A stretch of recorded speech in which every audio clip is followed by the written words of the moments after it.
Check the mic and make sure it sound right, boys.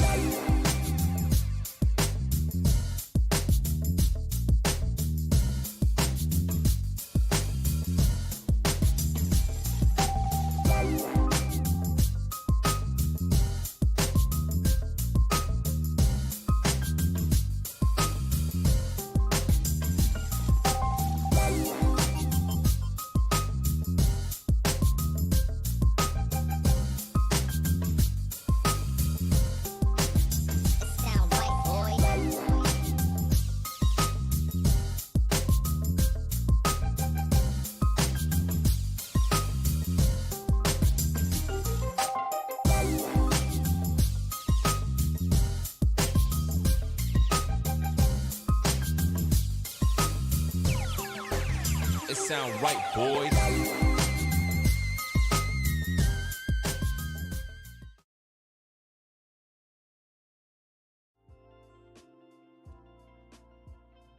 I'm gonna bring this down.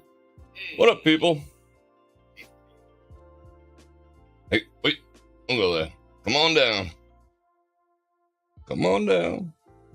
There we go. It seems like YouTube started 2 live streams. That's freaking weird. We'll have to see what that's all about.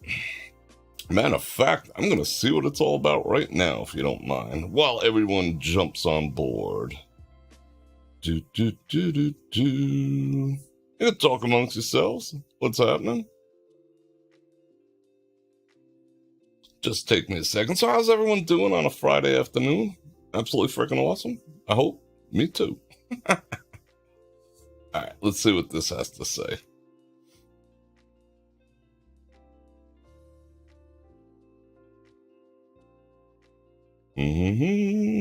Oh, it changed the thumbnail too. Isn't that freaking weird? Huh. All right, let me do something real quick. That way everyone figures out where we are.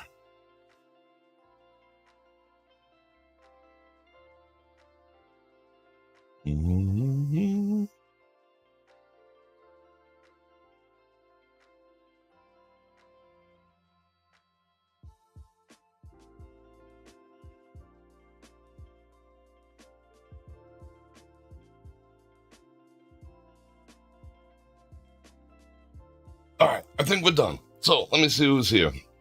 Are we gathered? Are we here? What do we got? 32 people. I guess that's pretty good.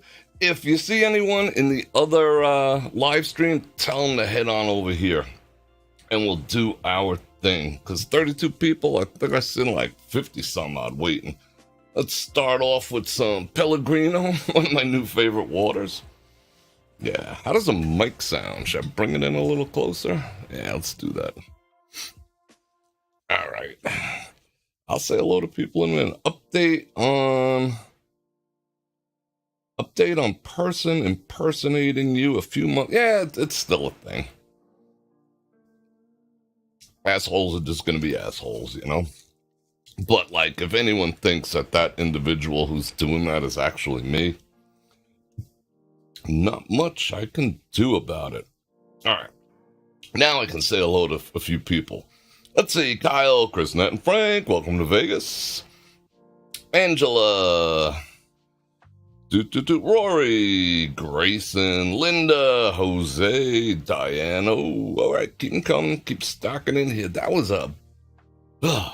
YouTube. YouTube does weird crap sometimes. That hasn't happened in a while, so it's all good. But anyway, it is Friday, and I think I'm going to make Friday the weekly Ask Me Anything. If, you know, that's what you guys want to do. I'm not going to thrust it upon you. What is the watch choice today? It is an Invictor Aviator, and it is, it's a skeleton tourbillon. So you could see all the moving parts and the crystals and the sapphires and the rubies in there, because that's what makes watches work. That's not a flex or anything. Art Flowers. Oh, this is something I got to grab over there, because if we have time, I'm going to do a little mail call and I'll bring everyone on board with that. I have 3 packages, and one of them's yours, Art, which is absolutely freaking awesome. You went and told everyone, Angela? All right. You were in the other room? All right. You found me? I don't know. I have no explanation for that whatsoever. Thanks, Angie. Thanks, Angela G. All right. Kevin's here. Now we can get busy. Thank you. You're all next door, Janice. It's just straight up weird. But I'm not going to fixate on it. It is what it is. Franklin, avoiding the mods. No, I don't know what that's all about. I was ducking. I was making moves. All right, so it is Friday. Keith Bubba's in the house. Yeah, you went to the wrong house. I know my neighbor's house looks kind of like mine, but mine has the red door. So I'm glad you're all here. All right, let me huff some more of this Pellegrino activity. I also got coffee over there, and I might have to put the air conditioning on a little lower. I had it on 69, and it's like 74 in here for some inexplicable reason. Share love. I'm just going to relax and sit back. You're all drinking beer in the bar next door? Did you save me one? Do I have to drive? What? We're going to do a late night. We're going to do a late night soon, and, we might have a few drinks. Not that I want to get blasted, but, I just want to relax with you guys with a couple little activities. 69 is indeed a good number. See, that guy knows a deal, Jose.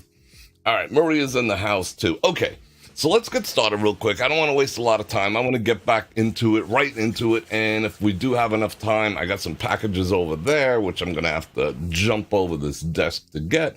But we'll do a little mail call, but we'll see how that goes. And tomorrow night, most likely, like 90+%, I will be on the strip and, hope to run into some people. I know there's people in town, so I'm looking forward to that. And Friday night is just a night to be out.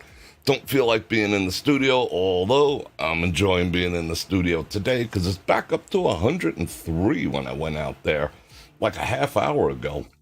So it's going to be, I looked at the weather, it's going to be 103, 107, 104, 103, 107. So it's getting back into that groove. Although the other night after the live stream was kind of weird. Like a half hour after I got done, it started coming down. I was thinking, should I go back out? But I was already driving home. But it was kind of interesting. One of these days we'll catch a true thunder shower. One of these days. Sylvia, how are you?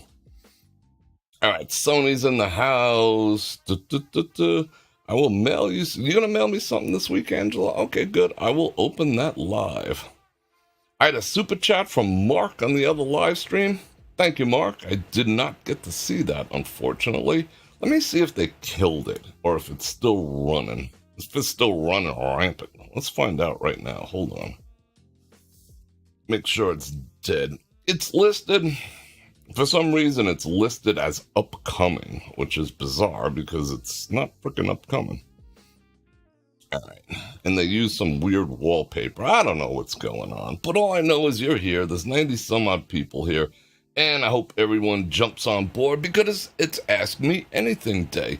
If you guys want to continue to do this, I will gladly continue to do it. But first, I'm going to say something like, Bror Fredrik coming at you with another live. It's hard to do in here. I don't have the arm room, but let me rear back and say, I'm going to invite you to like, share, subscribe, and hit that bell button to get notified when I do this again, which is at least 5 days a week. And if you'd like to support the channel, Super Chat is a great way to do it. That is the grease that keeps the wheels rolling. You can click on any of the links in the description below. I got everything from the books that I read, the underwear that I wear, EDC gear that I carry on the daily, both on my body and in my vehicle. There's something for everyone, but if you want to start your shopping journey, even if you don't buy anything from me, it's a great way to do it because I do get credit if you start with me. And I got the Patreon, the Cash Apps, and all that other good stuff that you already know of. So thank you very much. Tom is in the house. Always good to see Tom. All right, Urban Auntie. I look fabulous. That's a good question. That is a good question, Urban Auntie. I look fabulous. Thank you very much. I'm sure you do as well. And a question, do I believe in plural marriage or monogamy? That is an interesting question. Okay, I'm not going to start out with that. Tap on the glass because I want to set the ground rules first. And we have a gifted membership from Janice, and who got it? Angela G. That is awesome. Salt Lake Snow Bunny. All right, let's set some ground rules. And same as last week, the ground rules are: it's an Ask Me Anything, just as it sounds. I will not give you my birthday. I will not give you my social security number. I will not give you my driver's license number. I will not give you my home address. I will not give you my credit card information. That kind of goes without saying, but sans the credit card and the driver's license, people do ask, well, okay, and social security. But that's enough points of information, so I'm not going to answer any of that stuff, for obvious reasons, and neither should you out there in internet land. The other criteria would be, if I feel it's, too personal, I don't like discussing my interpersonal relationships all that much. To a degree, I will, as long as, how would I say, individuals aren't brought into it, because I also like to protect the people around me, and the internet being what the internet is. If I was just like, this is my brother, this is my sister, this is my this is my that, and it exposes them to, some of the same stuff that I have to deal with on occasion. So to protect people from that level of internet, that's something I don't talk about in very specific detail, to a degree. So whatever it is, you could ask about Vegas, you could ask about me, you could ask about Buffalo, whatever. This is your time to ask questions and get them answered from me, if that's what you choose to do. If not, just sit back and have fun and listen to my replies. And we'll go, I got at least another hour and a half. So we'll see. So this is your time as well as my time. I like when you guys put me on the spot. And what else do I have to say? Super Chat does take priority because I see those are popping up right now. Already got a question. I will go right back to that. Super Chatted questions are a priority. Not like I'm asking you to pay to ask me a question, but they stand out amongst, the 50 other ones. And I'll get to as many other ones as I possibly can, if I think it's content worthy. So, you ready to do this? All right, let me take another hit on the bubbly Pellegrino. How's the mic sound? Is it like two up in your grill? Let me get a mic check. How'd that sound? Is it right? I'm ready for Christmas. I don't know about you people, but Christmas to me starts in like a month and a half. So I'm psyched.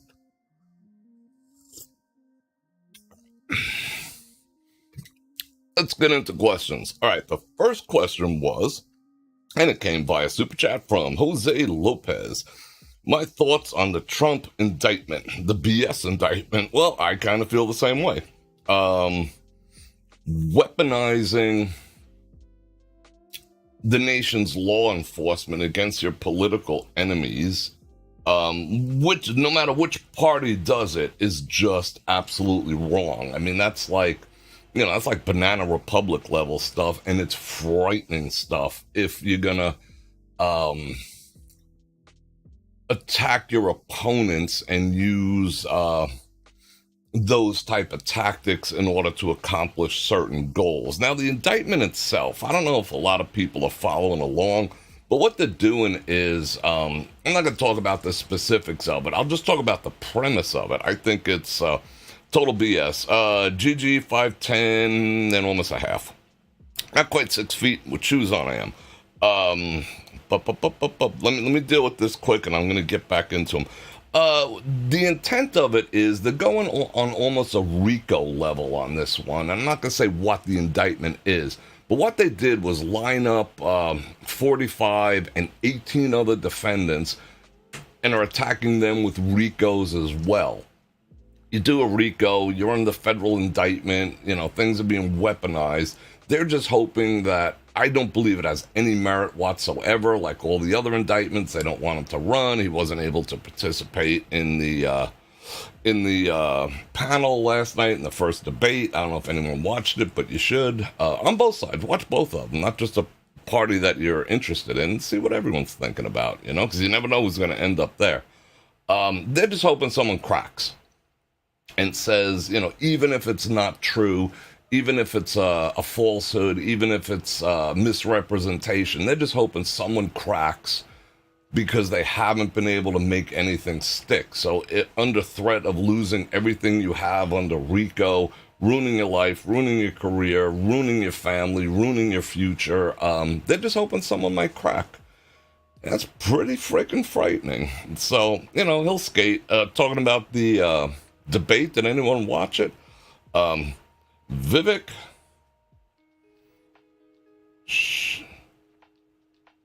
Oh, I had his name down a little while ago, but I got some questions about him. Haraswamy? Haraswamy. I got some questions about him, and I got some questions for him, but he seems to have his shit together. And Santos was like, did you see that part where they asked him if they would stand by 45, like they signed in a contract and whatnot? And Vivek was also like, and then Santos was like, DeSantis was like, he wanted to see what everyone else was doing first, and then he went, not a good look there. Not a freaking good look. Okay, let's get some other questions. Let's see, I answered that. Who is my favorite? And I'm not really a sports person, but if I had to pick and I had to bet, I would say the Pittsburgh Steelers. Keep them coming, keep them coming, keep them coming. You've the voice of a radio announcer.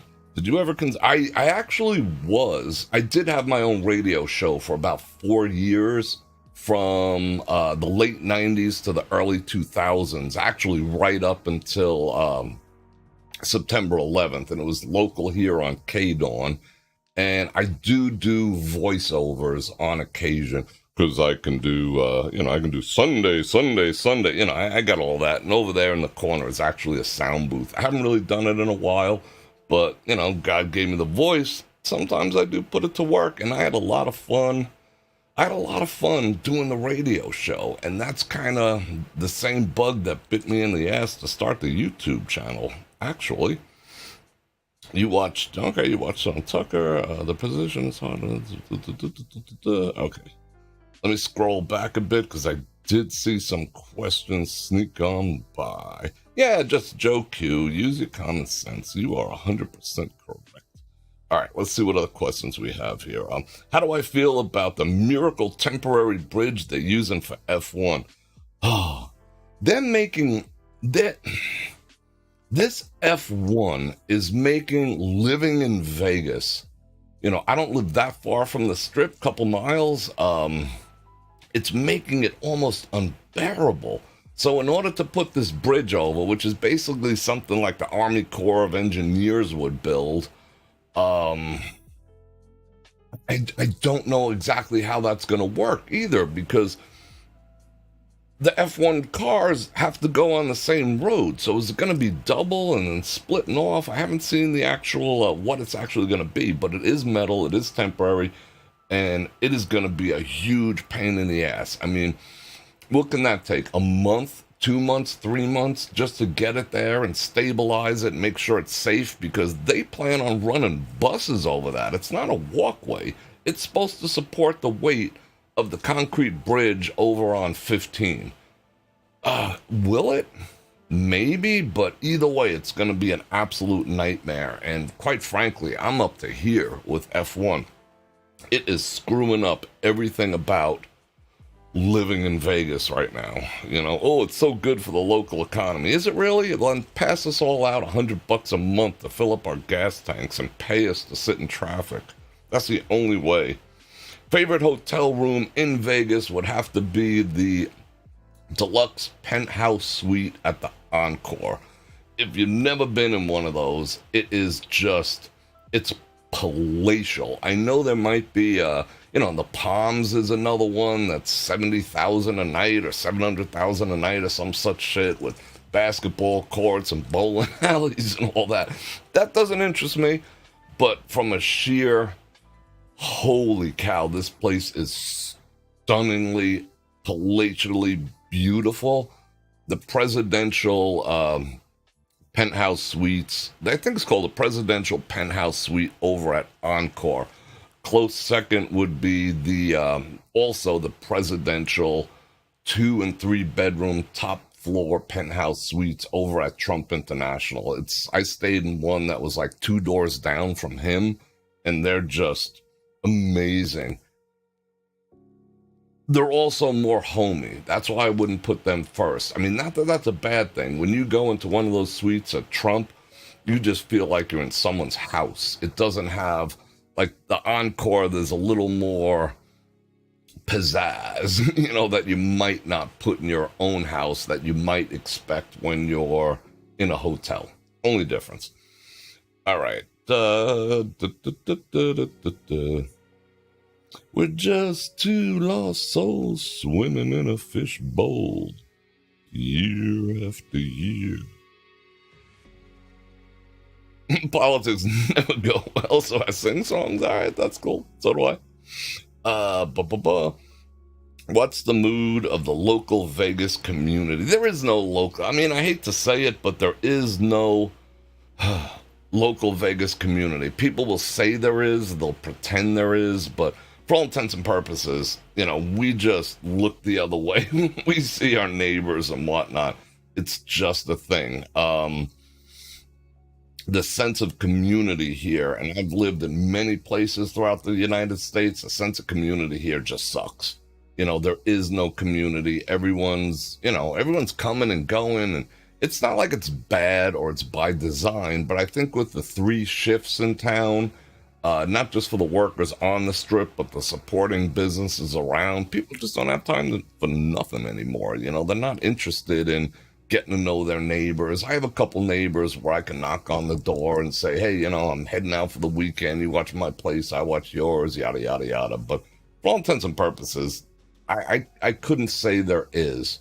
Now, friends, I'm sure there's groups, and this town tries real hard to pretend there's a community by, different associations and an entrepreneur group, 2023 and all that, but it's all bullshit, really. It's all facade, to make money. But the sense of community, unless you go into the extreme areas, residential areas, you're not going to really find it here. You'll find your little group of friends and, hang out with them. But never trade keys, if you know what I'm saying. So that is the mood. What do I think about the park MGM? Thank you for that super chat.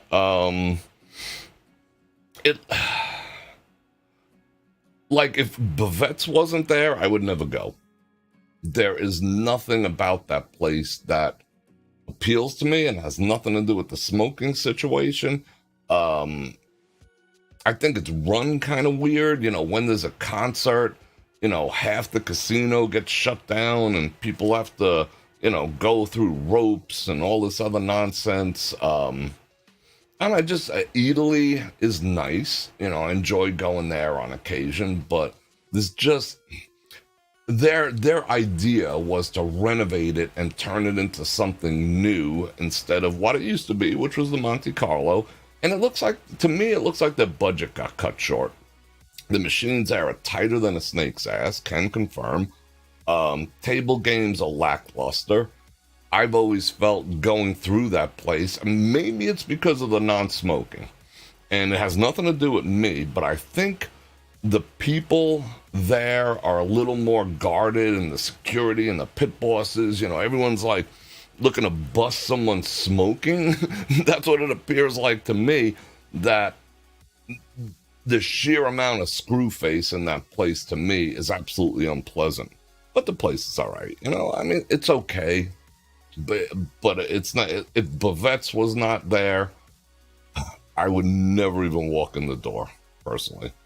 What's my favorite hotel to stay at, says Venus with the 5 Bananaramas. Thank you very much. That would Again, that would be, I would call it, no. I was going to say the WinCorp, but I will say the Trump. I will say the Trump because they just treat people so well. Politics aside, let's whose ever name's on the building, put that aside for a second. You get treated like being welcome home after, I mean, just like you feel like a long lost family member when you go to Trump. Anyone who's ever stayed there knows what I'm talking about. They treat you like your family coming home over at Trump. From the time you get out of your car, Uber, taxi, whatever the heck it happens to be, they just dote on you. It's just, they call you by your name. They like every step of the way, you will not find an a-hole that just doesn't acknowledge you, that doesn't do their absolute best for you. From room service to the valets, they all treat you well. The cafe, they dote on you. It's just an amazing, it's an amazing feeling. It's amazing feeling to feel like family. Freaking hotel, it's just amazing. Name aside, a lot of people don't like that there's a casino, not a casino, but a lot of people don't like the name on the building, but you're missing out. Because if you ever went there, it's like the freaking UN. There's everyone there. It's not just a bunch of, people with red hats on, waving, Southern flags and all the rest of that. It's not that. It is international. People from every continent, are over there enjoying what that place has to offer. So it can't be all that bad. You know what I'm saying? But if you're into it, you don't mind not having a casino, do yourself a favor and book at least one night there, and you'll know what I'm talking about. Cafe is pretty good too, and quite frankly, you can get like a one-bedroom suite there on occasion for like $149, $139 if you take your time. All right, let's see. Yeah, I missed the Monte Carlo too. I mean, the pools at Park MGM, they're like 3 square oblong. I've showed them to you from over the bridge there, and they're, it's nothing to speak of. The Mirage pools were nice. The Mirage was one of the original places in town that had a food court, other than like Circus. That was a big deal back in the day. In case you didn't know. Yeah, just at Gigi, absolutely exquisite. Nomad is nice. Nomad is nice too. I would say if you're gonna stay there, especially if you're down with the, the whole non-smoking environment, Nomad is a really good choice. I've seen that. Okay. The Mirage was a game changer. Well, Monte Carlo. Time for me. John, I'll see you after the Beverly Hillbillies. Y'all come back now, you hear? All right, keep them coming, come on. I got answers for all your questions. Let them rip. All right. If nothing else comes in, long live the wind. All right. Do I believe? Someone remind me to get to that question about polygamy and monogamy. If there's a lull, I'll answer it, or I'll save it for the very end and clip it out. Favorite Las Vegas show and concert that I've been to in Las Vegas. That is a really good question. Yikes. I'm really not a huge show goer per se. So I'd have to think about this one a little bit. My favorite show. I think my most favorite show that I've ever seen, I've walked out of just about every show I've ever seen in Las Vegas. I'm not gonna lie. And not for the reasons you think. Not because it sucked. Because I get bored. I get like exceedingly bored. I just can't sit there. My leg starts going. And then I'm like, I just get too antsy to sit there and like take it all. Like I'm not really in awe of a show or a performer because it's like you really got to take me off my feet because, you know, I could just pop it on my stereo per se, but I would say as far as memorable shows, I would have to say Lord of the Ring, Lord of the Dance with Michael Flatley was good. That was just nonstop. And I had front row seats. The only problem with having the front row, well, almost front row seats was doing this for an entire show. You know, my neck was just killing me by the end and the seats didn't recline. But that was some talent. Like tap dancing is so fast. And it wasn't just him. I mean, it is so fast. And to have like 30 people in sync that fast was just like, I was just watching their feet, like no freaking way. And the other thing I found out from that, not all Irish people are redheads. It was like brunettes and black-haired people in there. I was like, whoa. The other memorable show that I was at, that's a tough one. I got to think about that a minute. That's your go-to. What's the other one? Oh, Jubilee I actually enjoyed. You know, and I was way in the back for that one. Jubilee was actually a classic. It was the last of the Vegas, besides the Showgirls, it was the last of the actual classic Las Vegas shows. And that can stick out in my mind. I remember just going out for like 2 or 3 minutes and wanting to get back in there. It was entertaining without like la da da da da da da da. But that would be my 2. Okay. Wanna be? Who else is there? Would you ever attend a Justin Bieber concert if the tickets were given you just to see? No. Because again, I don't have the patience. I mean, if I'm not truly into them, like the person, like I went to Linda Ronstadt, Jet. I went to, I mean, so many. I walked out on frickin' Wayne Newton because I just run out of patience. You know me, I'm like, even doing this for an hour and a half, you'll start to see me like, you know, like there's a fire cooking under my ass. It's just my nature.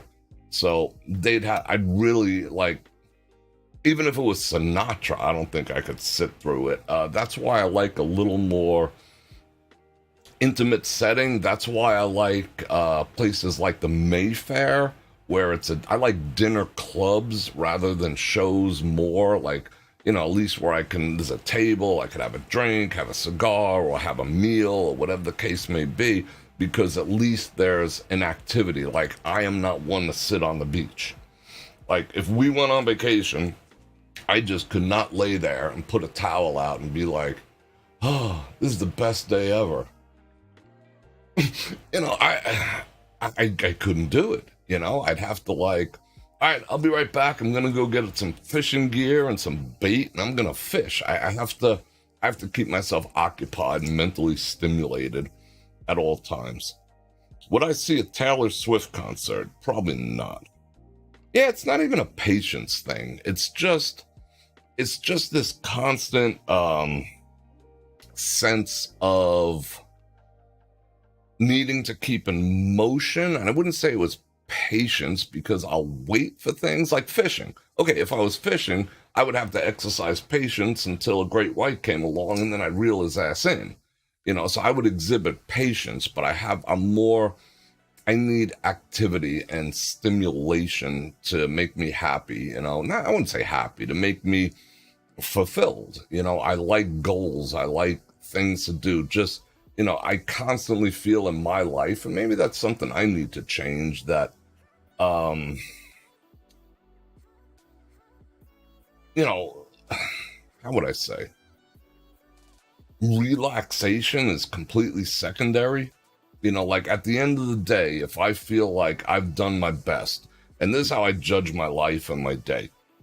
Some days my best is this much. Some days my best is this much. Some days my best is this much. Some days my best is this much. But if at the end of the day, I can say I did my best, regardless of what that variable of best actually is, then I can relax. But if I'm sitting on the beach, I'd be like, oh, damn, I could be doing this.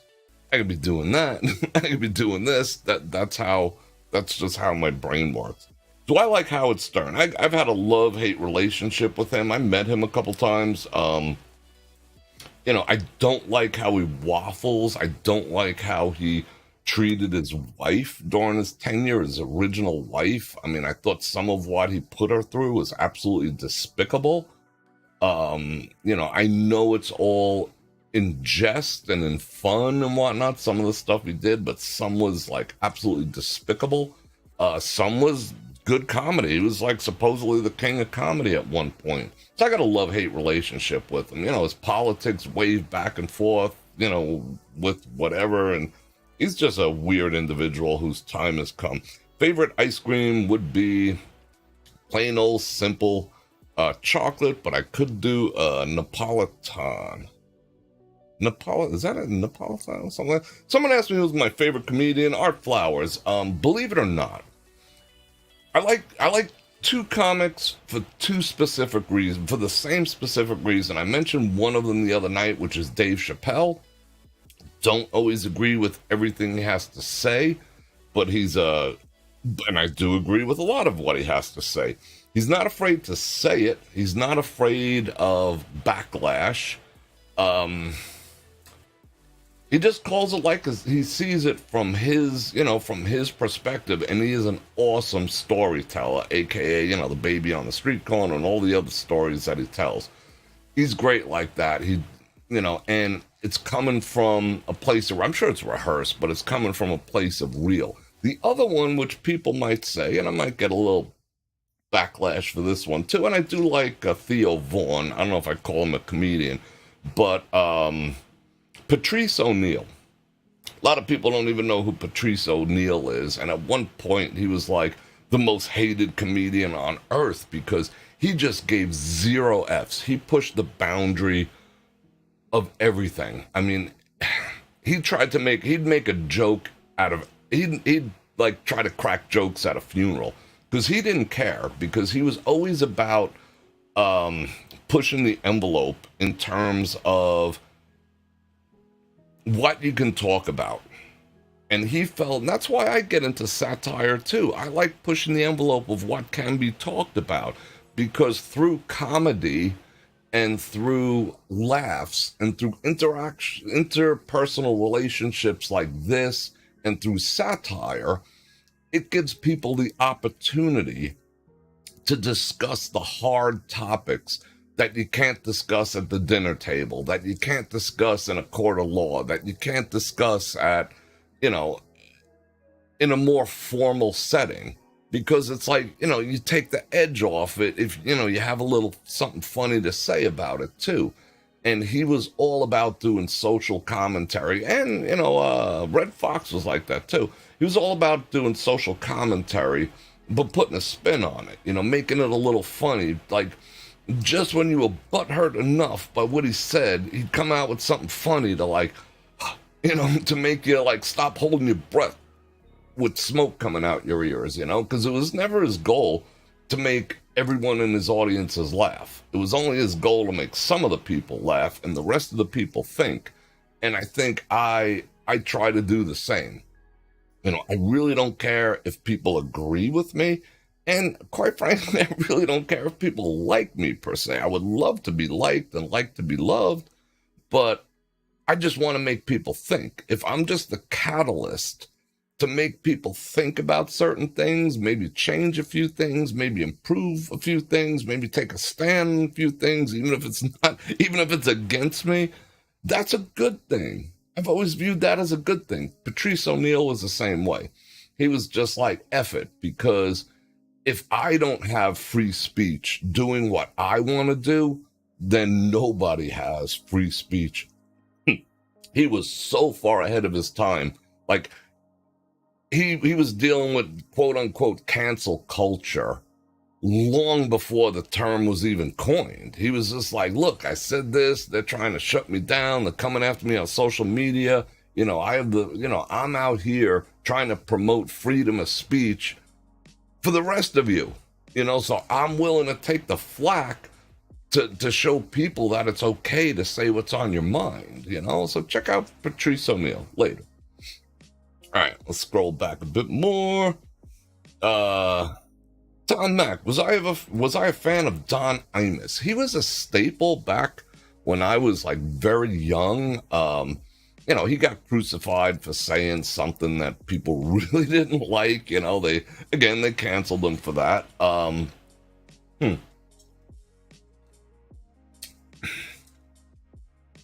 I didn't like that he was the opposite of the men I've just been talking about. He would go on very, I'm guilty of it too sometimes. He can go on very serious rants and tirades. And if you don't inject two things, either humor or relatability and personality, you're going to just come off like an asshole. And he came off like an asshole a lot. But again, he was a typical New Yorker. Most New Yorkers are, they act like assholes in public, even if they're not, because it's a defense mechanism because of the town you live in. And that's what a lot of people don't get about 45. He is through and through a New Yorker, and a New Yorker will cut him slack because some of the shit he does and says, we've all done and said because that's just the environment we were raised in. Very cutthroat and, that's my cab and F you, we would just always, looking to see who we have to fight next. But he effed up because he just didn't know when to turn it off, He never learned, that's one problem with 45. He never learned how to pick his battles.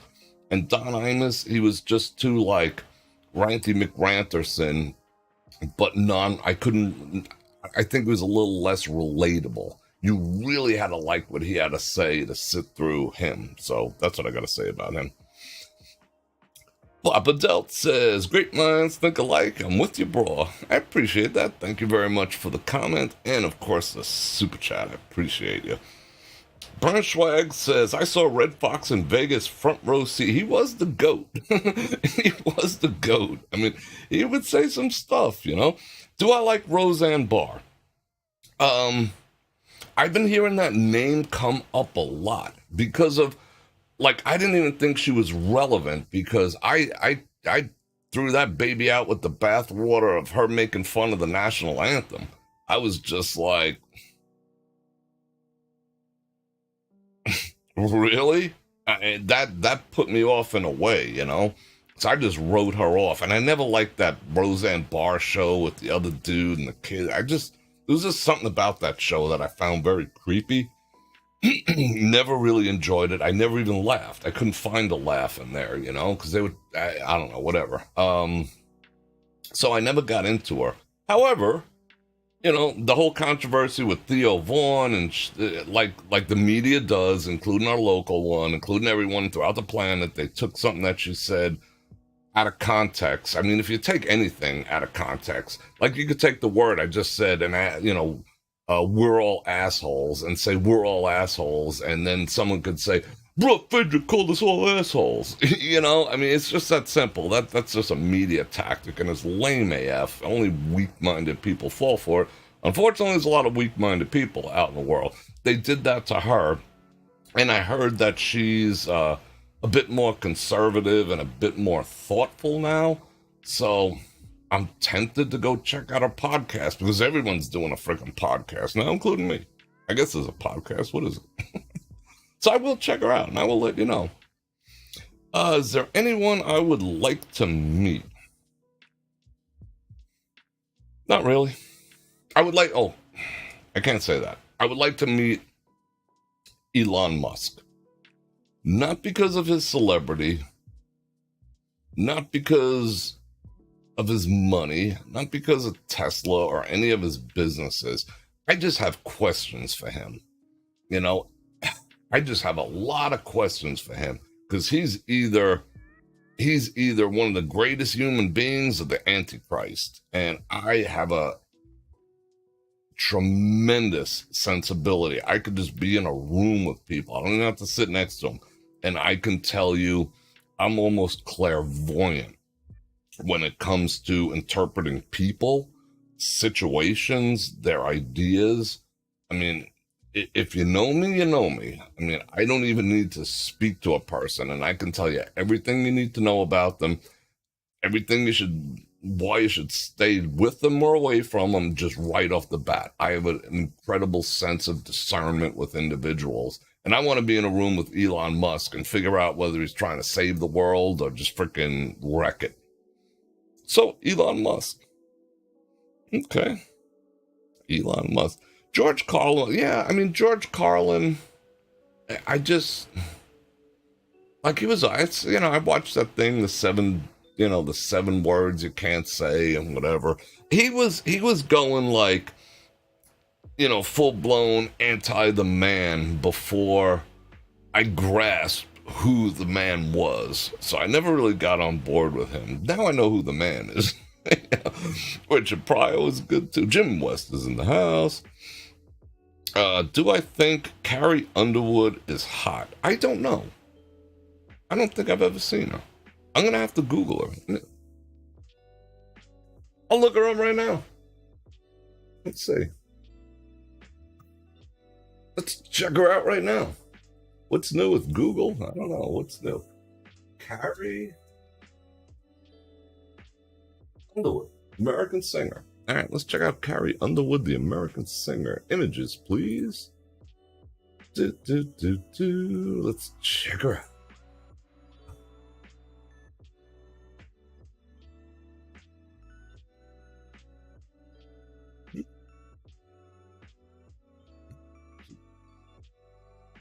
Oh, my CC cleaner needs updating.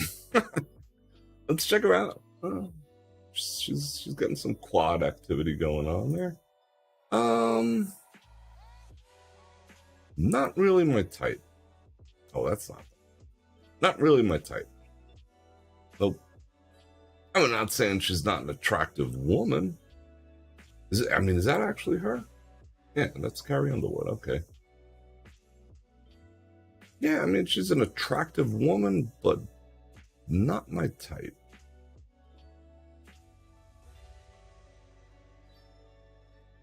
Let's see. She goes to the gym. That's cool. I mean, I'm not a huge fan of that, whatever that is. Yeah, let's check out some more pictures of her real quick. Just belting out some tunes. Is that her too? It looks like two different people, with and without. I mean, does that look like the same person? Damn, makeup is... Oh my God. I'm sorry, ladies, but that amount of makeup is catfishing. You are just catfishing the world if you can look like her and her at the same time. That's like two different people. But she wants a real man. Let me scrub all that off her face and then they talk what's real and what's not. Come on now. We'll look at one or two more. Like, no, I know that's probably an old picture, but no, not my type. All right, does that answer your question?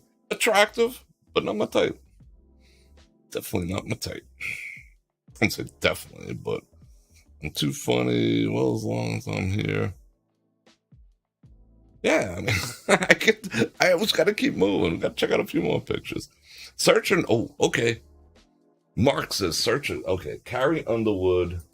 Let's see how bad. Let's see how bad her catfishing was. Carrie Underwood. No. I'm reaching all the way. No makeup photo. Bingo. All right, let's see it. Let's see it. Oh my God. No way. See what I'm talking about? Do you see what I'm talking about? That is straight up catfishery. That is catfishery. My goodness. Let's see. Let's see the catfishery. Country living, get out of here. That is catfishery. Oh, at least she's in the gym. I mean, she's not ugly without any makeup. She's not a freaking bridge troll, but it's certainly not the same person. I mean, that's just catfishery. Like, that's catfishery. Imagine, like, you go home with that, and then it's like, whoa, and like all that is on your pillow, fellas. You'd be like, whoa. Oh, I wasn't even showing it to you. I pressed the wrong button. Let's get back over there to the catfishery. That is catfishery. My goodness. So that ends up on your pillow, and then you're like, who are you? Holy cow. That's just, the ladies. And all these ladies want a real man. I don't like fake men.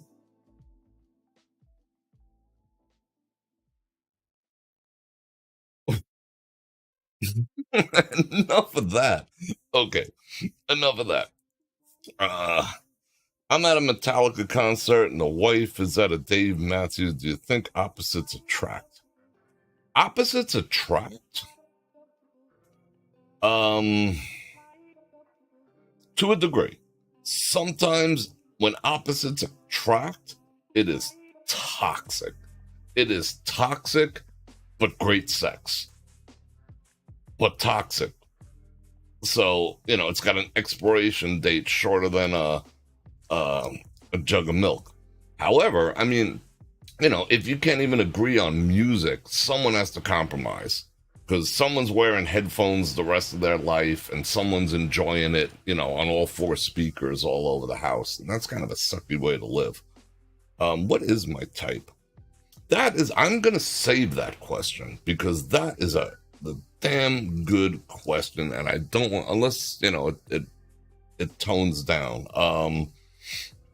But I am going to answer. Why am I shaking my finger at everyone? Shaking my watch up because it's a self-winder. That's a great question, and that almost deserves a whole hour. Yeah, I like that question. If you had to disappear and start a new life, what would I want my new life to look like? Wow. All right, I've done this life, and I think I've done it pretty well. Like if I got hit by a bus, when I leave the house, I'd be like, what's up, St. Peter? I'm cool. Valhalla, whatever. If I were to start over, I mean, I would, like, if I was able to start over with what I know now, that would be different. If I started over not knowing shit, I would hope that I had a greater ability for money management. In my youth, I just always thought money grew on trees because I hit a period where it was very, very easy. So I didn't, learn the ebbs and flows of economy, and that kicked my ass around for, a few years until I figured it out. I'm sure she has an amazing voice, but yeah, I don't know. That's an interesting question. Pelosi's face.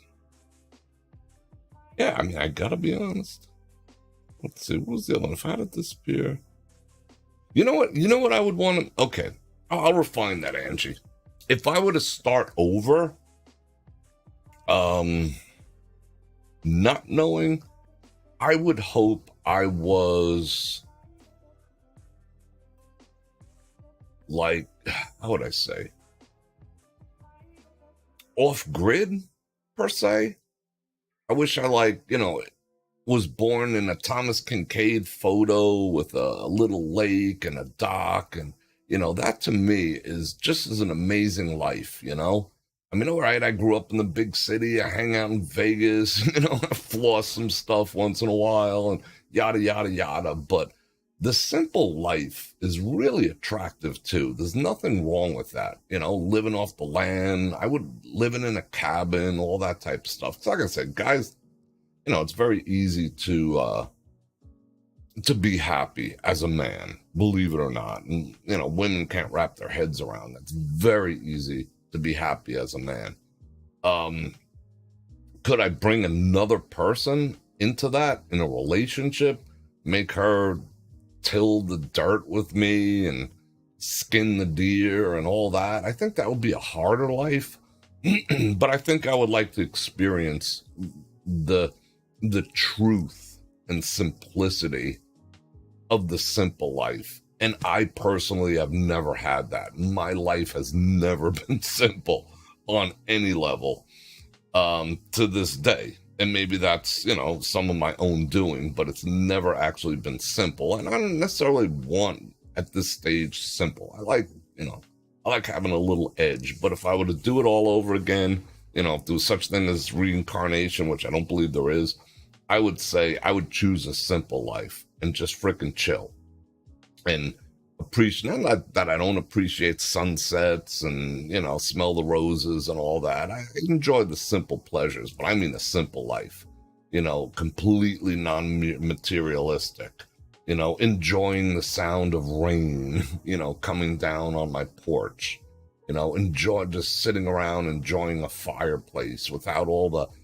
hectic of deadlines. Granted, there's deadlines, the winter's coming, the snow's coming, all this, I gotta put vegetables in jars, I get all that, but, without the bills to pay and without the rat race.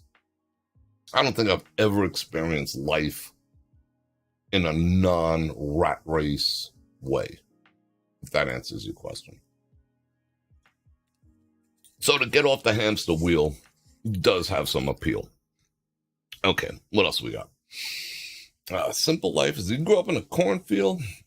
I just saw something go by. Mark 1, thank you for the 5 bananas. What's your thoughts having a steak at nighttime for a live stream from vantage point of the 107th floor? I would do that.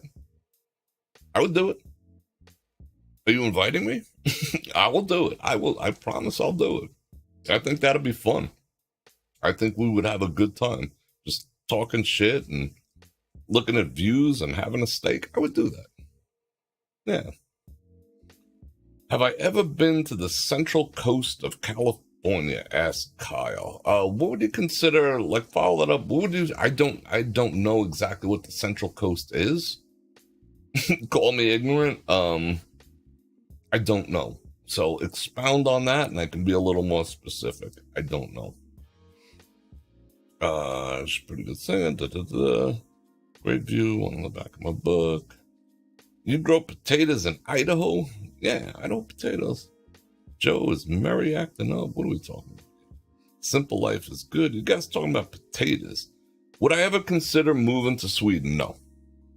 That might surprise a lot of people. But Swedish culture as a whole, like if it was, in the 11th century or whatever, in between Valhalla and Christianity, I'd do all right with that. But as a whole, I don't, they are touted as the example how socialism can work, per se. Their society, if you ever checked it out, and I've done a lot of research because I still have family there, so I could get citizenship there like that. It would not be an issue. So I could move there if I want. I don't know if I'd be down with the length of winters. And from a cultural standpoint, there's what a lot of people don't understand. They watch an episode of Vikings and everyone's like, screaming and yelling and crying and bitching and moaning and pissing and fighting. And, it's just so emotional, However, Nordic people are not very emotional. They are the exact opposite of everything you saw in Vikings. Yes, they were slicing your head off, but they weren't like, rah, they were like,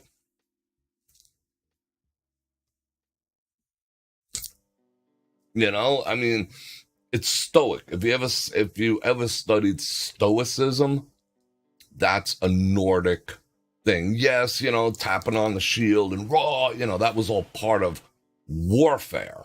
But as a culture and as a society, even to this day, which there are no yes, they're probably the descendants of Vikings, but not warrior class Vikings. The warrior class Vikings, they left Scandinavia. They're all over. They're inside of everyone here because we all have that DNA, not just me. Stoic people, reserved. Like, if you stood too close to a Swede, they'd be like, they would almost panic. They're not, they're not as gregarious. They have a little more societal stuff. And it's freaking expensive. You think Vegas is expensive? Holy frickin' Scandinavia. Scandinavia is stupid expensive. All right, let's see. Joe, up for a plane ticket right off the biz expense. All right, welcome back, John. Reagan or JFK? Who? That's a good question. Reagan or JFK? If I had to choose, I'd say Reagan. I liked JFK. I liked the old school Democrat. Like the old school Democrat would, like a current Republican would be more liberal than an old school Democrat. That's just a fact. So he was very conservative. I don't necessarily agree with, ask not what you can do for your country, blah, blah, blah, blah. That sounded all nice, but, I think he was, I don't know if I could say this without getting shut down.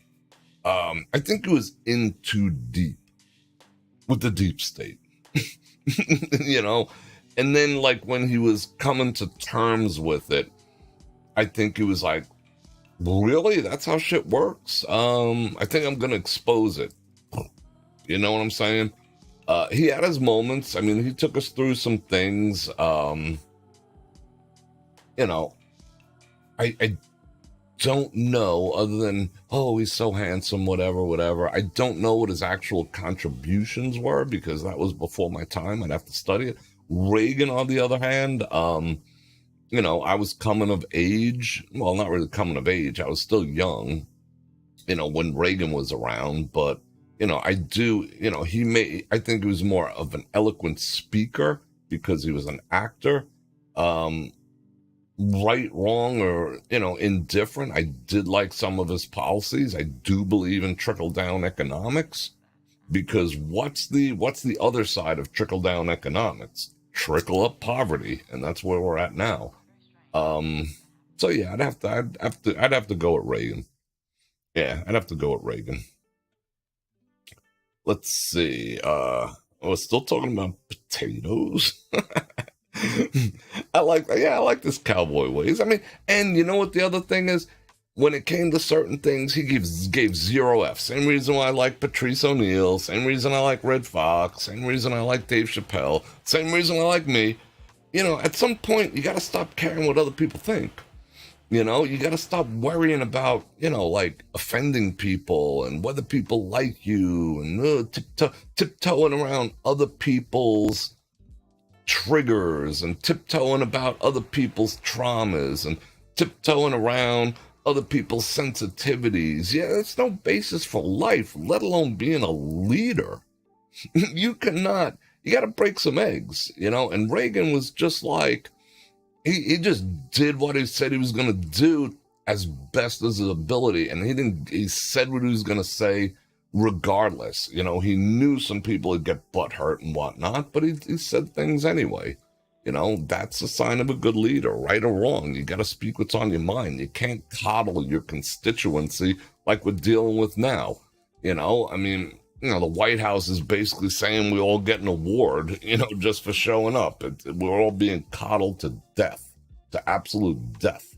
And all that is doing is breeding entitlement. Lack of truth breeds entitlement, and not for the better. All right, let's see. Yeah, Reagan and Thatcher. Yeah, that was a good combination. He did make amazing speeches. What do I think of Basil Rathbone? Do I know who Basil Rathbone is? Thank you, Maria. Let's find out. I'm gonna answer questions. I'm not afraid. Not afraid to not know. A lot of people in life are afraid to not know shit. Something I don't know. Oh, hold on. Oh, let's say I never met him, but he looks like a cool dude. I don't know. I would have to research exactly what he's all about. Honestly, I've never watched any of the old Sherlock Holmes movies. So that I'm gonna ask me on the next one, because I'll have watched one by then. So that is the man. I'm not afraid to say I don't know. That's two things about me. And I hope they're about, that you guys get on board with it too. Never be afraid to say you don't know. Just don't. Don't develop, because then it opens yourself up to adopting opinions of others. If you don't know something, you just freaking don't know it and admit you don't know it, but then seek to know. Then seek to gain knowledge. The other thing, hold on a second.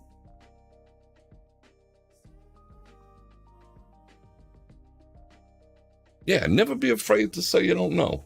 I forgot what the other thing was. I don't know. We'll figure it out. It'll come to me any second now. Looks like Salvador Dali. Exactly. Don't make all this feels. Yeah. Oh, that's the other one. See, it always comes back. Don't be afraid to say no. Never be afraid to say no. And that's such a problem. Like, it's like not putting on your blinkers. There's people who don't put on their blinkers without realizing how it's affecting the flow of traffic, safety of others, decision making on whether I can turn, whether I can go based on your inability to put on a blinker. The ability to say no is like the same thing with not using blinkers. You must learn how to say no in life, because that eliminates so much bullshit. It eliminates people's expectations. It eliminates drama. Just being able to say no is a skill. A lot of people do not like to say no. Hey, you want to come out Friday night? No. Why? I'm busy. Never say maybe, never say yes. Maybe if you don't know, but if you know you don't want to do something, just frickin' say it. Bite the bullet and be honest, because you're saving your selfishness to not commit and want to be liked for not saying no is actually harming the other person and their ability to make decisions. It's so selfish not being able to say no. Plus, my computer's restarting. Plus, you're saving yourself a bunch of grief too. Does that make the power of saying no is freaking huge? Let's see if I missed any super chat activity questions. Oh, yep, there is one. What is the favorite video I have ever done? That is a good question. I just did it, and it was my absolute least most popular video. I forgot the exact name of it, but I'm going to pull it up right now. Hold everything. Let's see. It's probably it's probably one of my least favorite ones. I'm showing that I'm live in 3 different freaking places right now. That is bizarre. All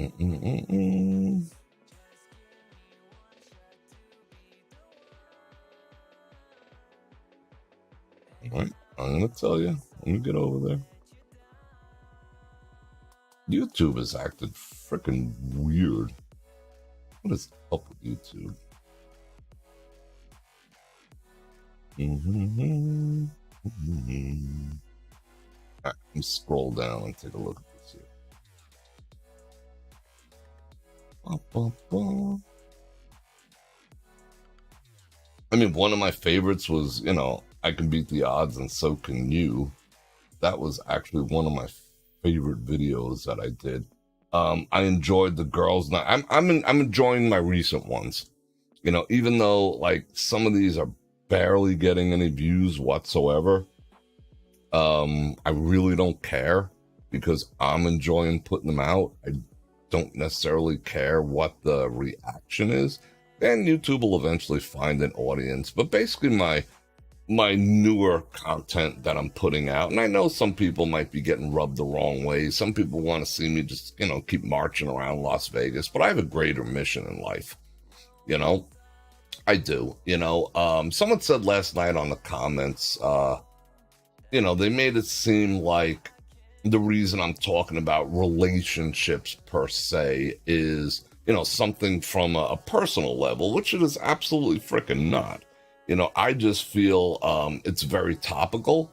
I like saving, not saying I haven't experienced the good, the bad, and the ugly of relationships, not only with, women, but in life in general. I've experienced a lot of people in my life because of the businesses that I've been in, and way more than the average person. I'd say I've gotten to interact on a very close and personal level with thousands and thousands of people. Not many people can say that. So, due to the careers that I've chosen and different things. So I have, I'm strongly opinionated, but I've learned people. Like I said in the beginning, I'm almost clairvoyant. I see through bullshit. Like they say a dog knows. I should get a job. If someone wants to pay me just to stand next to someone, I'll tell you everything you need to know about them. Whether you should date them, whether you should marry them, whether you should hire them, whether you should stay away from them, whether they're going to be toxic for you personally, even though they might be a good person, their weaknesses, their strengths, their insecurities. I can get all that just by a few sentences. It's weird. If I can get paid to do that, I'd freaking love it. But I would say my most recent stuff, I'm really starting to enjoy, even if people, aren't really digging it, but they will. New people will come and old people will go. Such is life. But someone asked me, about, they made the statement about, that it's personal, and they were counseling me that if I just trusted God, he'd bring someone into my life. It ain't about me. Good for you, but I'm not talking about me. I might be relaying some of my personal experiences that I learned the hard way only to save other people the same. But it's not about me, If it's about me, trust me, I'll tell you. I have to relax sometimes too. Do I ever put green peas on pizza or spaghetti? Yes. Absolutely. I did the other night. I put a whole can of green peas in my gluten-free pasta. And I took Prego and I high-performanced it with more garlic, more onion, and large chunks of, not diced, quartered plum tomatoes. And peas. I love peas. Peas are freaking awesome.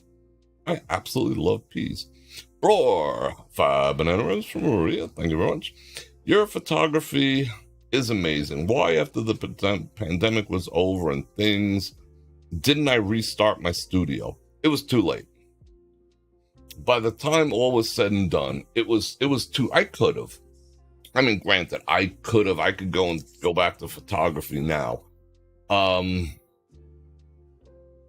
At this point, I don't want to. If I had to, I would, but I just don't want to. I spent decades editing people on a poor level, and it got a little deep. I still love it and everything. You don't make money if you're not shooting people or products. You can't make money. Then you're just doing it for the fun of it. So I spent a lot of time. I used to shoot for Rolex, and it would take me 2 weeks to edit one picture for Rolex. Imagine that.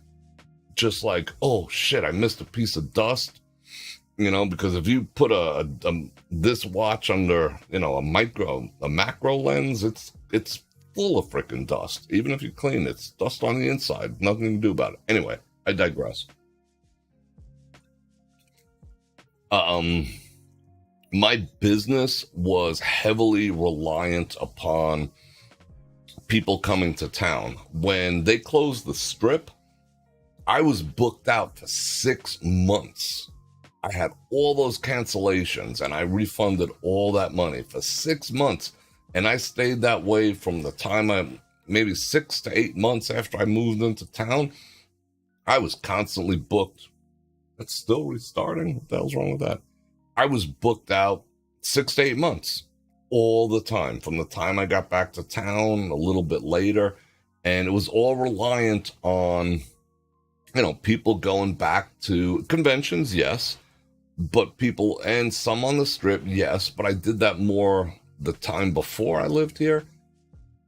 It was based on people going back to their neighborhoods and their country clubs and whatever, and says, hey, when you go into town, Bror Fredrik's your man. And, I had people coming to me, and, that pretty much obviously dried up because I canceled shit. I was at the place before the pandemic where I was doing 2 up to 3 shoots a week. 2 of them were probably boudoir. That's what my specialty was in the end. And women used to tell each other, you got to go to Vegas and get shot by Bror Fredrik. You will not regret it, because I provided an experience and the whole bit. Not the kind of thinking, but a professional experience. So I was doing 2 to 3 shoots per week. So how many contracts was that? So that was an average of 10, let's call it 10 contracts times 6 months. So yeah, I lost 60, 70 contracts that most were paid in advance, because I would take, I was at a place in my career where I took a sitting fee. Now you got these knuckleheads out here, they'll shoot your whole wedding for $50, because they're desperate for freaking money or whatever. I was never desperate for money. I would charge people just to shoot them. Just to shoot. That didn't include anything. Didn't include any pictures. Didn't include anything. Just my time to shoot. I used to charge $500 to $750 just to do the photo shoot. So I was paid in advance. And then I would sell them images. Of course, I would provide, proof sheets and all the rest of that stuff. But then I would charge a couple $100 a picture. I would print it and everything. That's why I have 2 professional printers here and 2 giant professional printers where you can't see over there. I would charge for the printing. I'd get it framed. The editing could take me 2 or 3 hours. It cost a couple $100 for one picture. My average shoot was like $3,000. So yeah, I was doing all right. But to restart that now, I don't know. I don't know if I could do that. I really don't know if I could do it. I don't know if I want to do it. I could do it, but it would take a while to keep that rolling. Oh, Janice, it was mind-numbingly tedious. And then you know what happened towards the end? Kyle, I'll answer that in a second. Thank you for those 2 banana rounds. I'm going to keep my thumb on it. Because I shot predominantly women. Because guys are kind of weird to shoot. I mean, I shot a lot of men too, but they're just like, hey, could you take those, I see you didn't edit my double chin. And I'd be like, bro, you had 4 chins. I took 2 of them out already. What do you want me to do, Guys are more weird about photography than women, trust me. Because, whatever. And you can't say that to a woman, so I guess I was a little more direct with men. But I knew how to pose women. I could take their assets and accentuate them and things that they weren't comfortable with and minimize them just through posing. I was like expert level with that. However, with the advent of filters that, like 99.9% of all women put some type of filter on their photos. They refuse to show what they really look like, whether it's a little bit of enhancement here, whether it's just like makeup. Oh, it just makes my eyes pop, and it'd take away this little blemish I have, and all the rest of that stuff. Got to the place where they just expected me to just so heavily edit. And like some woman took one of the pictures I sent her, and she ran it through. I don't even know where you buy these freaking filters or get them. She ran it through a filter that, she was a big girl, shapely, not like, Jabba the Hutt, but she was a shapely big girl. And she sent it back to me, and like she was stretched this way, compressed this way, waistline, perfect skin, no eye bags, big eyes, different color hair. And she's like, that's what I want done. I'm like, well, I'll give you the frickin', the raws for $75 each. You can filter the shit out of them, because I ain't doing that. I ain't down with that. I made you look amazing. I made you look like you woke up on your best day ever, but I'm not going to make you look like a caricature. I have some integrity about that, but a lot of women wanted that caricature. So, yeah. Would you do a video on your photography? Yeah, I would do that. I mean, I had some editing videos that I was going to do. Unfortunately, I could only do things that, have demand. So, so there's some things I would love to do. Okay, I am switching over my content, so you could say a lot of what I've been doing does not have demand. But as far as YouTube is concerned, it's all algorithm based. So if I went down like a whole nother road with that type of stuff, they like the channel would just, absolutely crash, which would kind of suck. I used to do like courses, and I used to do like photo walks and video walks and all that type of stuff. I mean, I'll hang out with you. We'll do some photography. Trust me. All right, let's see. Are you familiar with GoPro? Yeah. Oh, Kyle, you're asking him. All right, never mind. All right, keep going. That was a learning experience with women for sure. When someone takes your picture, do you believe you are very photogenic, or do you like having taken?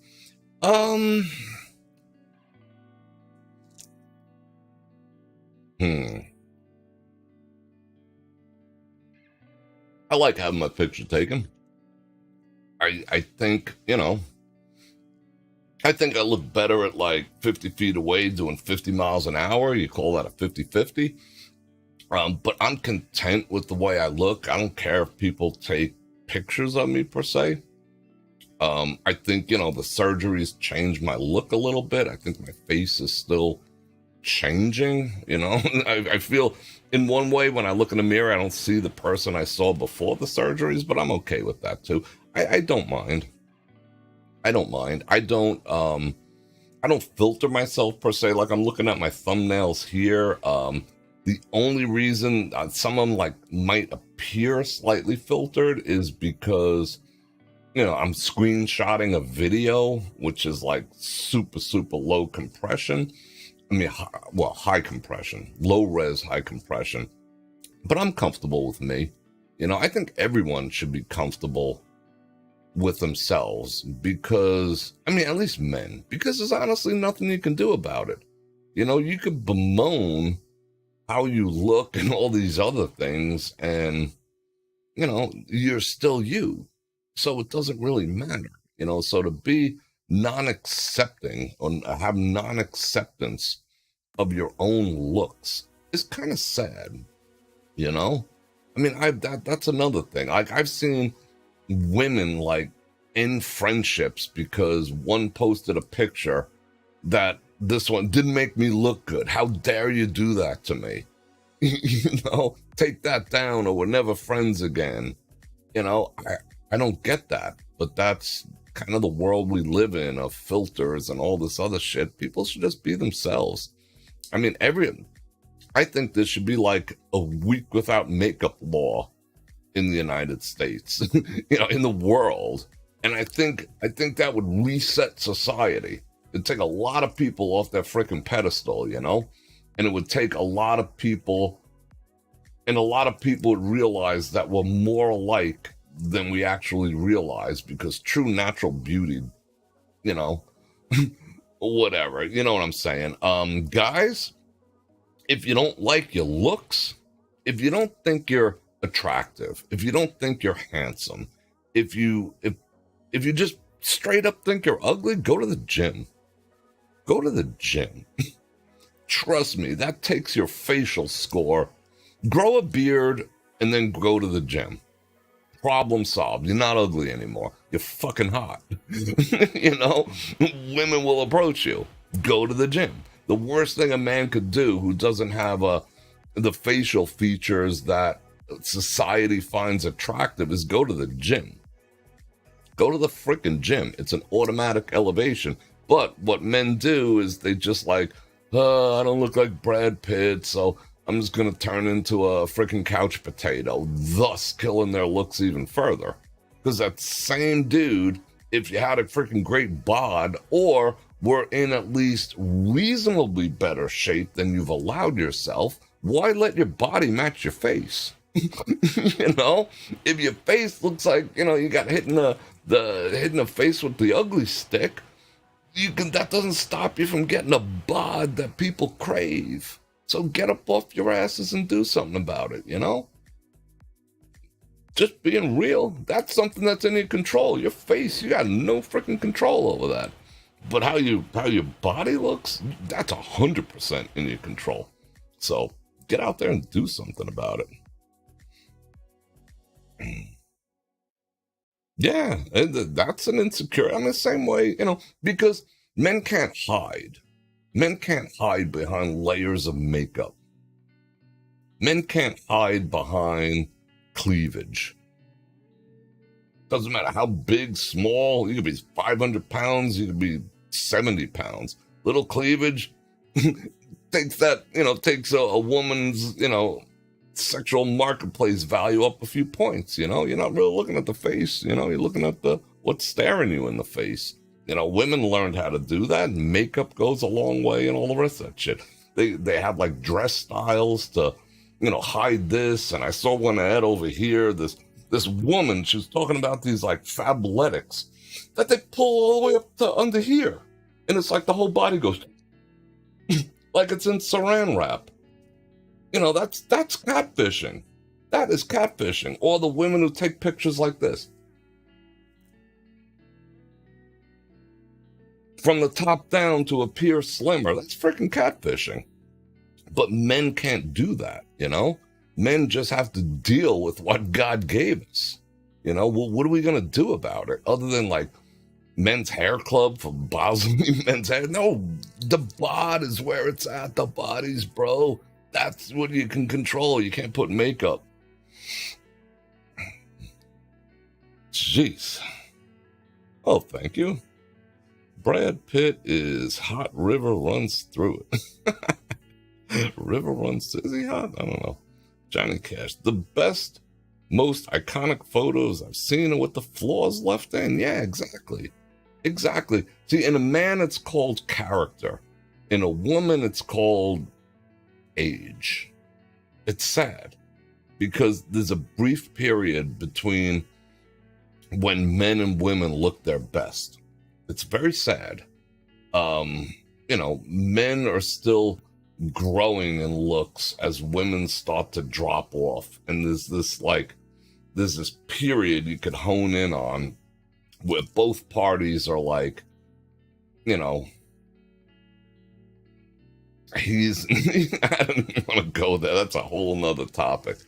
But it does, a man and a woman of equal age, unless she's really taken care of herself over the years, will not look the same age. It's just a fact. And women, I think, they blow their youth and beauty in the wrong places with the wrong people at the wrong time, when men are still getting their shit together and are basically invisible to those same women.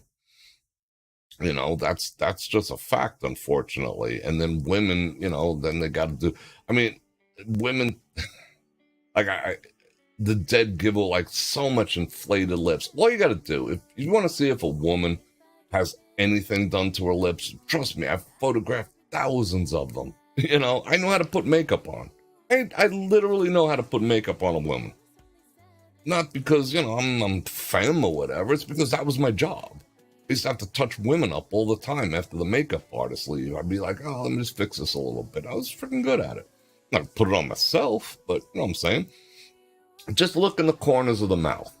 if there's any type of flat line in the corners, those lips have been stuffed with something. They might not be now, because if the lip, the actual red part, does not go all the way down into the corner, that there's another little line that goes that way, those aren't even real lips that you'd be kissing. Just saying. Personality and humbleness matter a ton as well. In Gigi, in terms of men or women? That's what I want to know. In terms of men or women? Do you like a humble man? Like, humble. I'm not that special. I'm just a cog in the wheel. I mean, what exactly is humble as a man? Don't you want a man who's like, I mean, if we're talking about men, don't you want a man who's take charge? Who sits up straight, knows what he wants? I mean, there's nothing. People take arrogance like it's a freaking curse. Ooh, toxic, whatever, arrogant. Arrogance,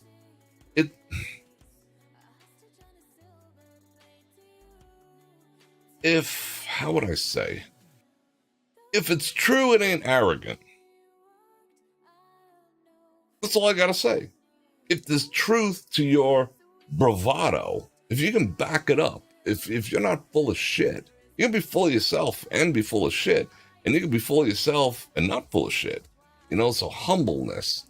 I mean, okay, kind to animals and old ladies, and I love the world and I want to save the whales, and that's cool. I just don't know, like, define humbleness, and we could have a conversation about that, because I don't consider myself. I've been humbled on many occasions in my life. I don't consider myself overall humble, yet I'm still a good catch because of my confidence, because of my the way I feel, the way I project, the way I enter a room. I don't enter a room timid. Like I don't belong there. I walk in a room like I freaking paid for it. Like it's my party, And people seem to gravitate towards that. People love confidence. I mean, humbleness in a man, maybe that's a woman thing. I don't know. We have to discuss that. That is interesting. I take it as being more aware of your surroundings, and yeah, I would have to agree. Yeah, Jim West, I would have to agree with that. Have you ever thought of plastic surgery? What is one thing I would have done to myself, or hell no?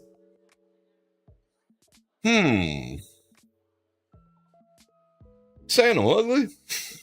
Do I need plastic surgery? Is that what you're telling me?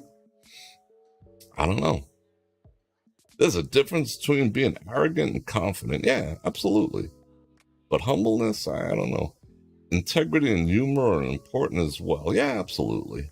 Some people say I'm like as serious as a heart attack, but only when I get to know you do you find out I'm pretty amusing. In terms of plastic surgery, would I have any plastic surgery? I think I'm supposed to say like I'd have a D reduction. What would I do plastic surgery? I don't know. That's a good question. What would I do? I don't know, because if it wasn't me, it wouldn't be me. I don't know if I'd have. I mean, there's no way in the world I would do a facelift, because everyone ends up looking like Mickey Rourke and Wayne Newton. You do a facelift, you end up looking like either Mickey. You have a choice. You're either Mickey Rourke or Wayne Newton. There's the only two choices, because the human skull all basically looks the same. So when you stretch skin over the human skull, it only has one way to look: Mickey Rourke or Wayne Newton, So I would never mess with my face, because what is better, like dealing with the fact that you're aging and accepting it, or people ridiculing you behind your back? Because that's basically, like Mickey Rourke. You'd have to say like, damn, you fucked your face up, bro. You just should have been who you are, What's wrong with that? plastic surgery? If anything, okay, I'll tell you what I would do. I would do the, what do you call that? Like that, where they peel a few layers off your skin. That I would do. But, you can't go out in public for like a month or whatever. It's like the most extreme sunburn. Because I have been hard on my skin. I have been punched in the face a few hundred times in my life, in combat sports and in real life and whatever. So, yeah, I think I could use a refreshing with that, I mean, I had chicken pox when I was in my 30s. I had chicken pox when I was in my 30s, and that was effed up. Left a lot of, scarring and permanent scarring and blemishes. I was covered from the top of my head to the top of my feet with that stuff. That was brutal. And it did leave some marks behind. So I wouldn't mind, like, doing that. I got no objection to that. Humble just means doing kindness without expecting any kind of thanks. That's any good man, any reasonably good man would do that. Beauty comes from within. Yeah, that's a place it starts. Some are more blessed on the outside than others, but definitely, I've seen some beautiful men and some beautiful women who had such black hearts, they were ugly. Oh, and Miss Google, I got your envelope today. Thank you very much. I do appreciate it. I like your face. Don't change a thing. Thank you very much. Like I said, the surgery change, I got a follow-up. They called me right before I was getting ready to do the show. They called me for a follow-up, and they said, you got to come in next week. Want to see how it's doing. No, not at all. Just ask about my feelings about surgery. Okay, might as well talk about women surgery. How do I feel about women doing plastic surgery?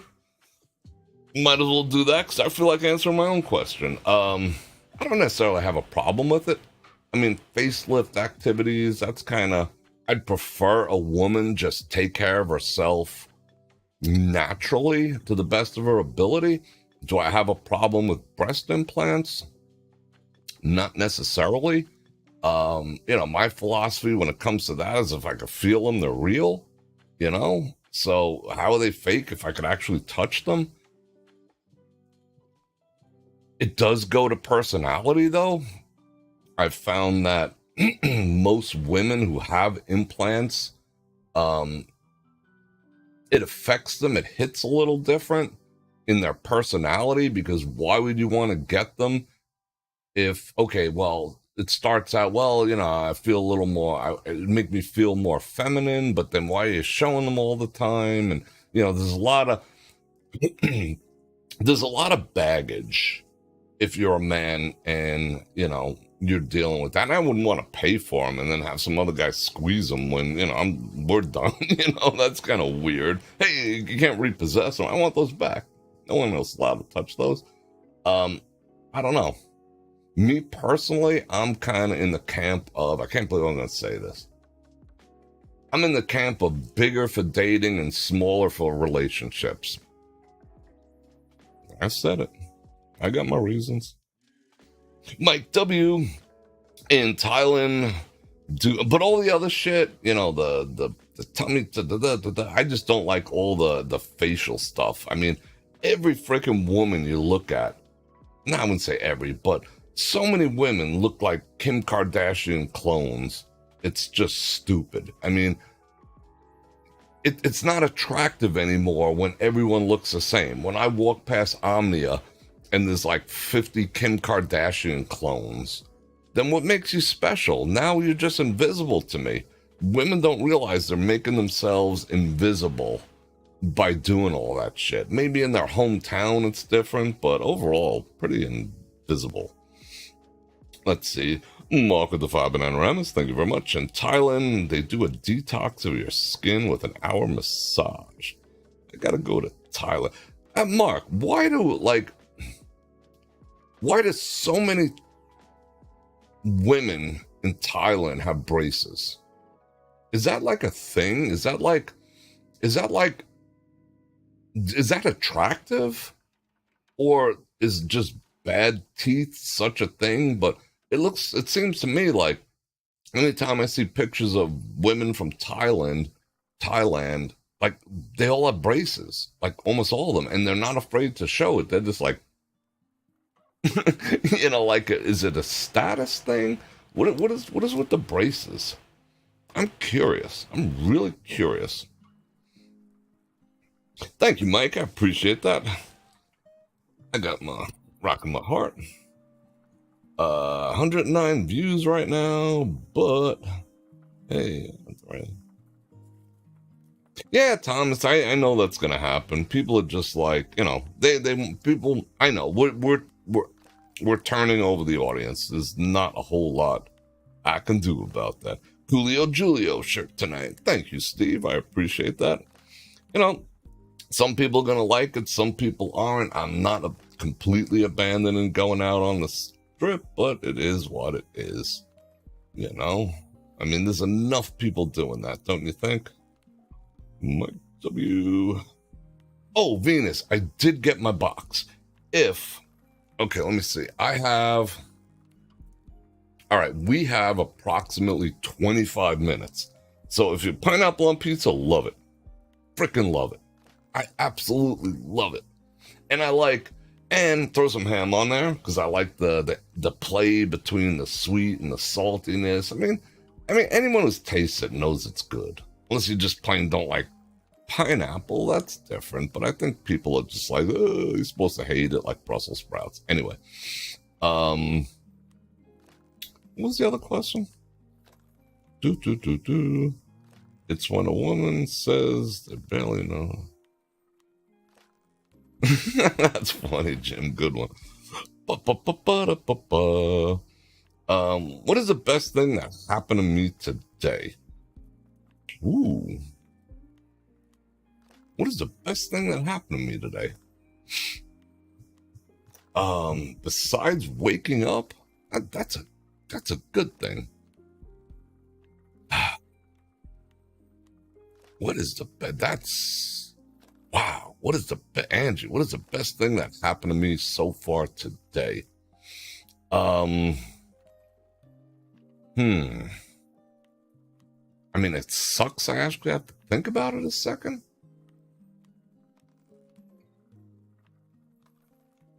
Wow. Am I that ungrateful? No, I'm extremely grateful and thankful for everything in my life. Let me think about this a second. And I don't want to manufacture anything. I seriously want to answer that question. And I'm not leaving until I do. What was the greatest thing that happened to me today?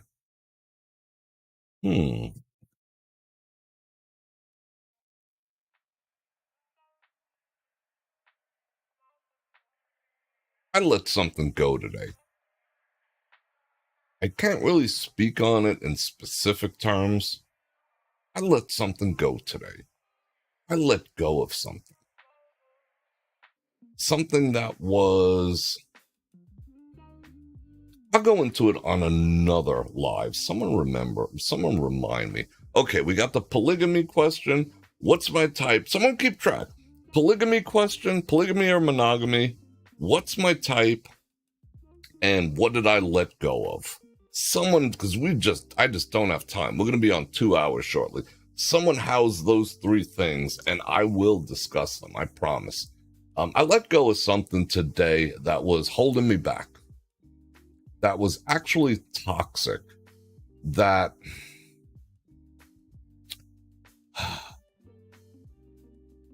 maybe holding out hope that something might transpire in this area.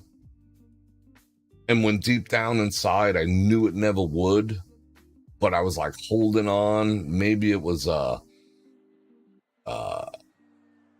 codependent type thing with a specific situation that maybe it's because that small, if it's not a big deal, we're not talking about life and death here. It was just something small. Maybe that little thing was holding me back. that I wasn't willing to let go of, and it became a little bit of a comfort zone. Like I sort of told myself it was okay to be unhappy in that area, because overall I'm happy. I'm happy with life. I'm happy with stuff, I'm happy with myself. I look in the mirror and I like myself, I'm not like you, asshole. I like me. But a couple of areas, we all have them. Let's be honest. But in this one little area, I knew I wasn't the best at. I knew it was holding me back. It's been nagging me for 8 months, maybe longer. And I let it go. It was like just freaking toxic. Something that I just did not accept. That was never going to change. And I became comfortable in that unhappiness. We're all guilty of it. And it wasn't anything that was holding me back from making my moves, doing my things, or my pride, or my ego, or my overall confidence in my being, or my health, or anything. It was a little naggedy little thing. And I let it go today.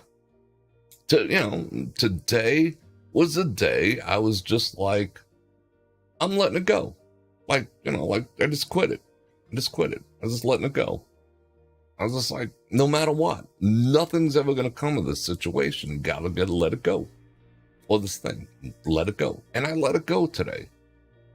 And feels a little weird, feels a little hard. I mean, you guys are wondering, like, what the fuck is he talking about? But it's nothing dramatic. But it was kind of a big deal to let something that's been like a thorn in my flesh for quite a while go. And I did today. And one day we'll talk about it a little more depth. I have to, because it just happened today. I have to think about it. That way I can articulate it properly. But I let something go today. And I just realized, well, I knew I did, but you just brought it to the forefront. So thank you. Mark 1, they feel the Thailand women are used to cover their mouths, so they're sensitive to their teeth. Looks like it's a way of life. Yeah, it's like, I feel like the braces thing in Thailand, thank you for the 5 banana rounds. I feel like the braces thing, it's almost like they're showing off, because I see pictures and they're like, they're making it really, obvious. Like, in America, people put like grills on and whatnot, got a little diamond and whatnot, got a little diamond up there. It's like they're grilling, they're mugging with the braces. I'm sure they cost a bunch of money, and maybe money is scarce. So it's like, hey, I had the money to do this, and, but they look like they're mugging. Amen to that. Okay. The bot to the dollar must be huge. Yeah, freaking let it go. Just let it go. See, that's a funny thing. I'm like the first to I let shit go all the time. It's never been an issue, but it was a little thing that, as well-meaning as I was to hold on to it, because maybe there's a sense of pride in holding on to it that, is one thing that against all odds might come to pass, but it's just like, it ain't. Time to move on, Am I gonna live stream the F1 race? That'll probably be impossible. I don't think there is any way to get anywhere near that. They're building barriers, like impenetrable barriers around the entire thing, unless I find some type of vantage point. But if I can, I will try. Teresa says, bro, I love your honesty on your platform. Thank you. I just gotta be me. If that means, being vulnerable, I don't mind doing it. If you're getting something out of it, because I know a lot of you out there related when I just said that, right? Didn't you relate? There's someone in the audience right now of this only 117 people, which hopefully grows into the thousands as this format that I'm doing grows. Someone related? One of you ladies, one of you fellas out there are just like, Yeah, I've been doing the same shite. I've been holding on to something that's toxic, wishing for the best. It's time. You're not giving up. You're not, because something toxic is not going to change into freaking lemonade. If it's toxic, it's not going to turn good ever, no matter what, no matter how much effort you put into it. So you're not a quitter. You're not a quitter to give up something toxic. And that's sometimes a lesson we have to learn. So if someone learned something from that statement right there, I'll tell you, I'll be a little vulnerable, whatever I got to say. Okay. This is good. All right. If you hang out, we got a few more minutes. I'm going to, let me drop this really quick.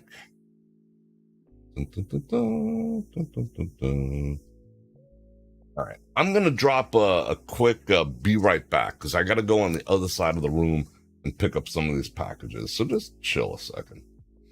Let me watch some.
Okay, that wasn't too bad. I had to run and put on the air conditioner.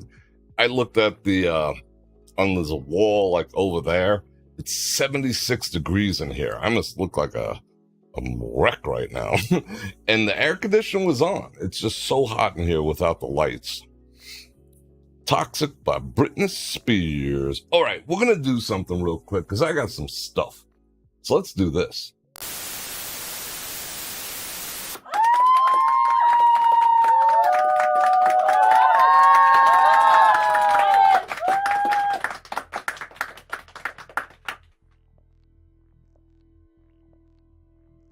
Well, bam. All right, we're back. You like that little thing here? I got 3 things that I want to show you. Let's do a quick topper downer real quickly. And if there's any more questions, but someone please keep track of those 3 questions. I do want to answer them. This was from Art Flowers. This, of course, is an Olight. An O knife by Olight. Let me drop up something from them real quick. They're having a 40% off. It was like National Knife Day or something today and yesterday. So they're doing 50% off all their knives, and all their knives are already like well under $100. So you could score yourself a slick ass knife. And this is the official unboxing knife of the Bror Nation, on the Bror Fredrik Show. Link in the description, 10% off, all the good stuffs. All right, let's see, which way is that facing? Are we good? Yeah, we're good. Right. So, let's dive into this real quick. In our last, I don't know, it's like 15 minutes or so, but let's, hey-yo. Freaking things are like razor sharp. Let's see what this is. It's from Buddy Art Flowers. Oh, absolutely freaking awesome. Art sent me a bunch of CDs, the pros and cons of hitchhiking. This is on a flash drive because I think I made mention that I do not, believe it or not, have a CD or a DVD player like anywhere. I've had so many. I used to use them for storage and backup and archival purposes and all that other stuff. But I've gone to like a NAS system and whatever. So I really don't use them anymore. So that is so freaking cool that I could pop in the car, that I could pop in the computer, and there's a note in there. Oh, you don't have a CD player. Well, here's the show. Thank you very much. Thank you, Art. I will respond to that. And thank you for the USB with pros and cons of hitchhiking. I recommend everyone listen to pros and cons of hitchhiking. Well, if you like it, you like it. If you don't, it is what it is. But I think it's absolutely awesome. We'll use I like flicking it. We'll use our O-knife on this box. And this is says it right there, from Venus. See what's in here. Let me move this microphone up. Right. Aaron's open. Oh, I cut it a little bit. Bro, we thought we might like these boxes for your late birthday. I made. Oh, no way. Really? It's from Jim, Venus, and James. Wonderful son. All right, let's see what's in this box. It's exciting. You excited? I'm excited. Let me get the right blues. There we go. Uh-oh. Is this just, what is that? All right, bubble wrap is good. Bubble wrap is good. Oh, I was just about to go out and get some of these. I drink at least one of these a day. Pina colada, my favorite. Liquid IV is absolutely awesome. I don't put one stick in. I find that a little sweet. I do like a half in that green bottle that I have. So, one of these lasts me like, a week and a half or so. So this is like a 3-week supply. Thank you very, very much. I appreciate that. Let's put that aside. Let's open this. Oh, no way. No way. My birthday presents. Oh, that is awesome. I love you guys. I appreciate it. Thank you very, very much. Lavazzo, which is the best, and it's espresso on top of that. This will go good in my my French press. That's so cool. I got espresso and liquid IV. What's not to like about that?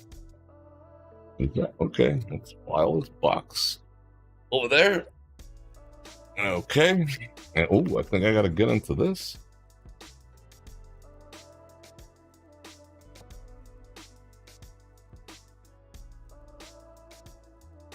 Oh, wow. I'm all up in everyone's grill. Wow. Tiger Eye and Lava Rock. And this one is Jasper. No way. You made these, right? You can go ahead and post a link where people can go find these. That is awesome. Venus makes these. Wow. So these are, how do they drill through stones? That is amazing. Well, how do you drill through stones? That is absolutely boss. I'm going to take mine off. Can you mix them? I know there's different energies because I'm an animist. So let me take, this is titanium, in case you wanted to know. Let's take that off, file it over there. Yeah, that is awesome. What do you think? Like it. Let's check this one out. Sometimes I pull things towards me away from the camera. I gotta get out of doing that. But let's see.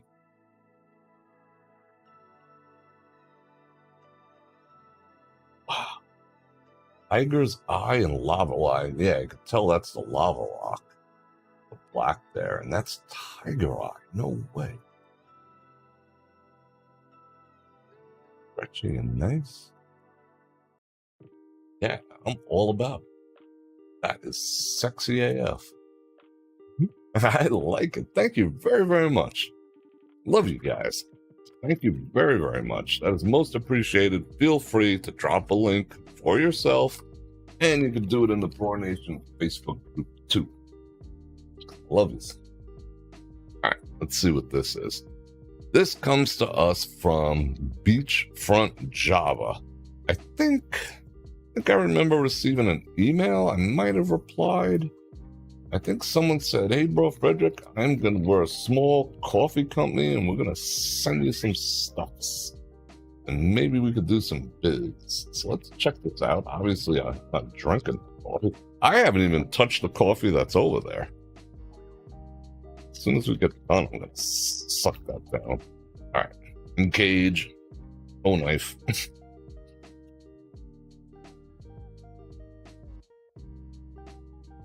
Again, 40% off. Use my coupon code and all the stuffs. All right, let's see what this is. It's got a note. Does it have a note? I'm going to pull this aside, sorry. Hey, Bror Fredrik. Hope this finds you well. It's an introduction to... That's very nice. Nice letter. Introduction to Beachfront Java. Addressed to me. I'm assuming Beachfront Java, owners thereof, are viewers. Got all the links, all the stuffs. Oh yeah, Jerry Clay. Okay, we will check that out, and I will have to try it, and then I will give a little review. That is a magnet. Is that a magnet? Yeah, it's a magnet. If you want to check them out now, you can check them out now. See what they got. See, we got a business card over here. Commercial and consumer roasted on demand. So you know I love my coffees. So these are some sample packs of Island Time. Yeah, all right, we'll check those out. And I will let you know what I think.